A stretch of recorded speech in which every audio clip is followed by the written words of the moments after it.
You gonna hook me up? Are you okay with that? Sure, hook me up, baby. The poet Eric Priestley's family came from a tiny village in Louisiana, but he grew up in Watts.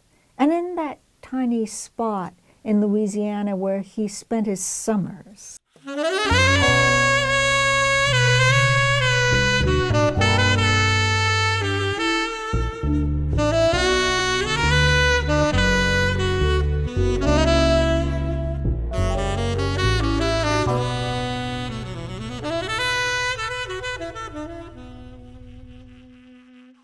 He down in Jets when Poochie had him good. He kunga drum play, zombie, whistle, bird sing, tango, broke your booty grind. Eric Priestley was a poet and performer, a novelist and a musical savant, but not the sort of music you'd expect. And a polyglot. He spoke several languages, but not always the languages you'd predict. And he was politically engaged, but not in the ways you'd figure. In short, he wasn't the usual sort of performing poet, novelist, and musical savant who spoke several languages and was politically engaged. And if you didn't meet him, you missed your chance to meet him. And there's nobody like him you could meet instead. Sorry, but this is They Write by Night. And that's noir. Eric Priestley was born poor, with asthma in both lungs. His mother adored him, but his father beat him. And it was clear his life wasn't going to be one deluxe gravy train headed toward Candy Mountain. But the real shock of awareness came a little later. And he describes it in Raw Dog. This is his novel memoir, Raw Dog. And he sent me a Facebook message. He said, read Raw Dog. And it took me a long time, but eventually I did. He tells a story in here. And this was when he and his brother and some cousins went off to a little ramshackle movie house to see some cowboy movie, Tom Mix or something like that. And at the door, suddenly he found himself separated from his family, separated by a guy named Popcorn, who I think was African American, but seemed to think he was better than everybody else. I don't know what Popcorn's story was. And Popcorn said, no, you can't sit on that side. Those are my lighters. You have to sit on this side.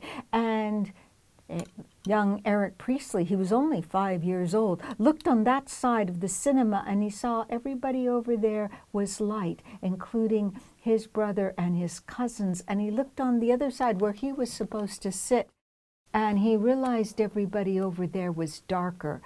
And he says, at that moment, he realized for the first time that he was black.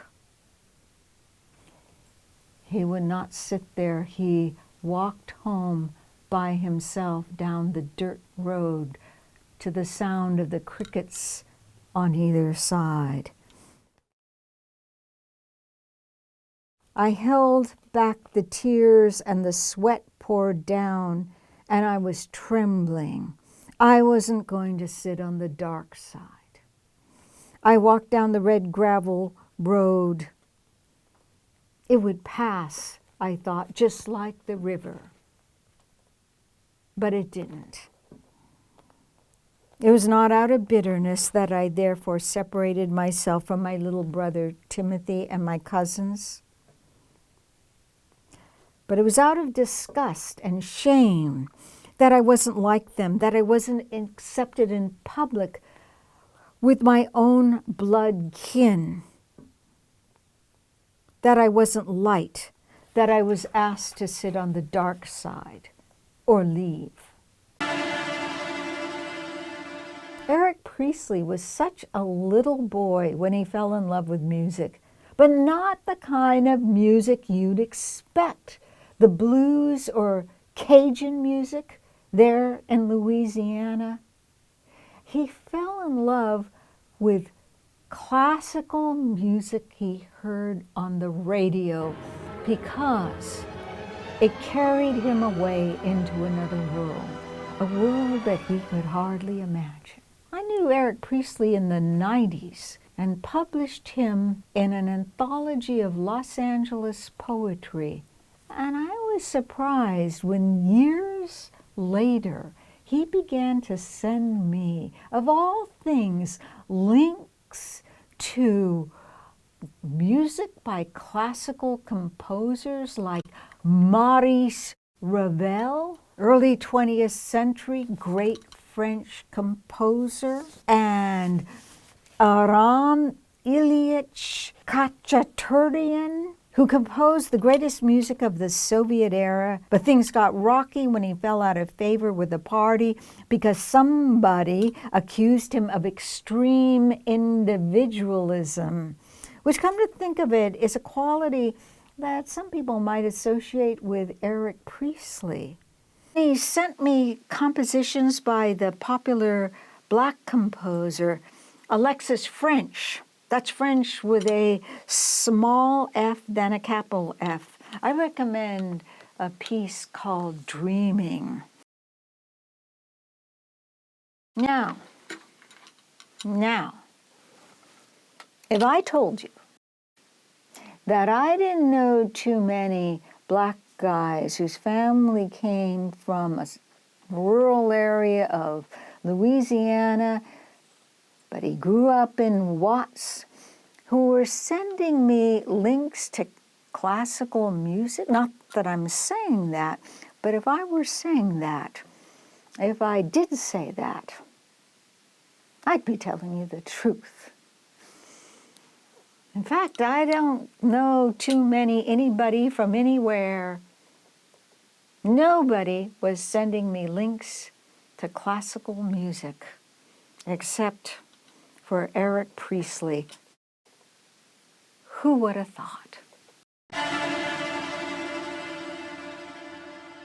When I went around to Eric Priestley's Twitter page, I got a surprise.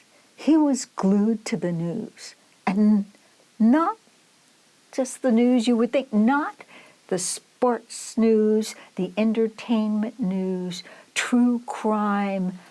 Look at who he was following. He was fierce on the trail of the twice impeached, now once indicted, ketchup-hurling former president and all of his corrupt lackeys. He was up to the minute and up to the date. He was as obsessed with the news as I was, and he was fighting for democracy. He was ahead of his time. Back in 2020, hardly anybody was caring about this. Not even feminists were paying attention to this issue. See what has been sweeping the news for the past several months. Finally, give me some of that vindication. Truth over lies. There's two other things you should know about Eric Priestley. One, for a long stretch of time, he lived under a bridge because he had no other place to live. Two, Eric Priestley was a great American patriot. Eric Priestley had mixed feelings about Watts, where he lived most of his life. Not necessarily love-hate, more like affection and frustration. He did not like the violence and all the things that surrounded the violence. But on the other hand, there was a good side to Watts. And here even in They Write by Night, in Noir, there is a good side. Out of Watts, he was schooled as a poet in the Watts Writers' Workshop, that life-changing experience for so many writers in the region. Bud Schulberg started the Watts Writers' Workshop. Yes, that Bud Schulberg, the one who wrote one of the greatest movies ever made, On the Waterfront. Now, he came into Watts after the Watts riots. I'm saying riots, not uprising, not rebellion, because I talked to Eric Priestley's close friend, writer and poet, Pam Ward, and I asked her about this, and she told me every time Eric talked about that year, he always used the word riots, and she said they were well aware. They were well aware of the academic difference between saying uprising and rebellion and riots, and they said the latter because it was the word that people used on the streets. So it's the word I'm going to use here today. She also told me something else. She said that Eric explained to her that the incident that sparked it, the LAPD had stopped a young man for a routine traffic stop, and when his mother intervened to protect him, they began to beat her. And when a pregnant woman intervened, they began to beat her with their batons and their blackjacks. Pam said, you have to realize how common it was for the police to beat up on people in those times, in that neighborhood. And that is what made the riots explode. And she used the word explode. So I've heard a story of how Eric found his way into the Watts workshop, where Bud Schulberg had put up a sign on the door saying, free workshop, come right in. And then he sat down at his desk and waited for people to come in, and after several days or a week or more than a week, the Watts Writers' Workshop was born. And the story Pam told me was that Eric Priestley was walking by and he heard piano music coming out, Beethoven, and he walked in, sat down at the piano and played a little Brahms. Or maybe it was the other way around. Maybe he heard Brahms coming out and he walked in and sat down and played a little Beethoven. But one or the other way, Eric found his way into the workshop. I'm going to read a poem by Eric Priestley, and there is so much mayhem in this poem. He was a nonviolent man, but everybody has their revenge fantasies. Maybe not everybody, but I know I do. And so you should think of this that way.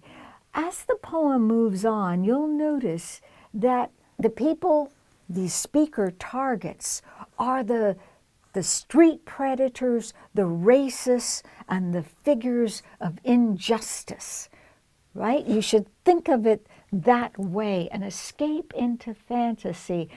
And because I couldn't find a classic film noir that has so much chaos, mayhem, and back-to-back, let's say, extreme drama, I have decided to pick the bad boy of samurai movies, Takashi Miike, and his movie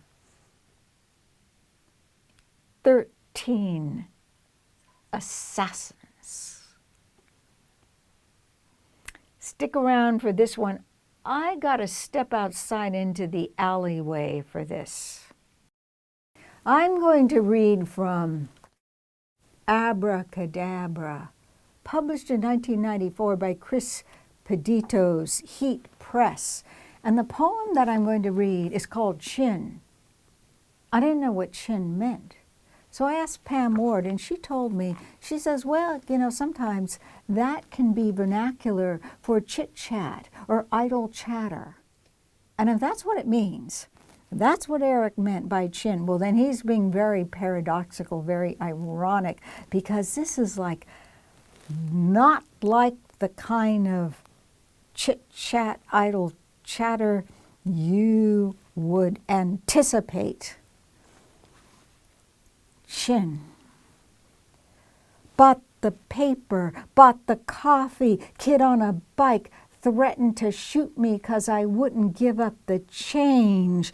Come no luck, grinning welcome, pushed the envelope, bought the record, caught the bus, shot a purse snatcher, shot a drive-by killer, offed 4 cowards and a back shooter, shot a dope dealer, shot the bartender, shot all the stars out, killed the moon, offed MacArthur Park, killed 2 palm trees, shot a dust of blackbirds, killed a pigeon pepper fly, shot El Nuevo Mundo, shot up 7th Street and Union Bank, shot out the Big I building, did Sidewinder City, saw hatred standing bitter, flipping his coin on the lean, shot his eye out, took his coin, killed a mugger, shot a thief, stole the bottle, butt-boned 10 child molesters, deballed the rapist, decapitated double standard justice, shot her bastard child, killed every racist sucking wind, and celebrated life in fiefdom. Fiefdom! Where'd that word come from? In a poem like this, I never could have predicted that. Good night, ladies. Good night, gentlemen. And remember, look both ways, watch your back, and don't let anybody treat you like you're 2 for a dime.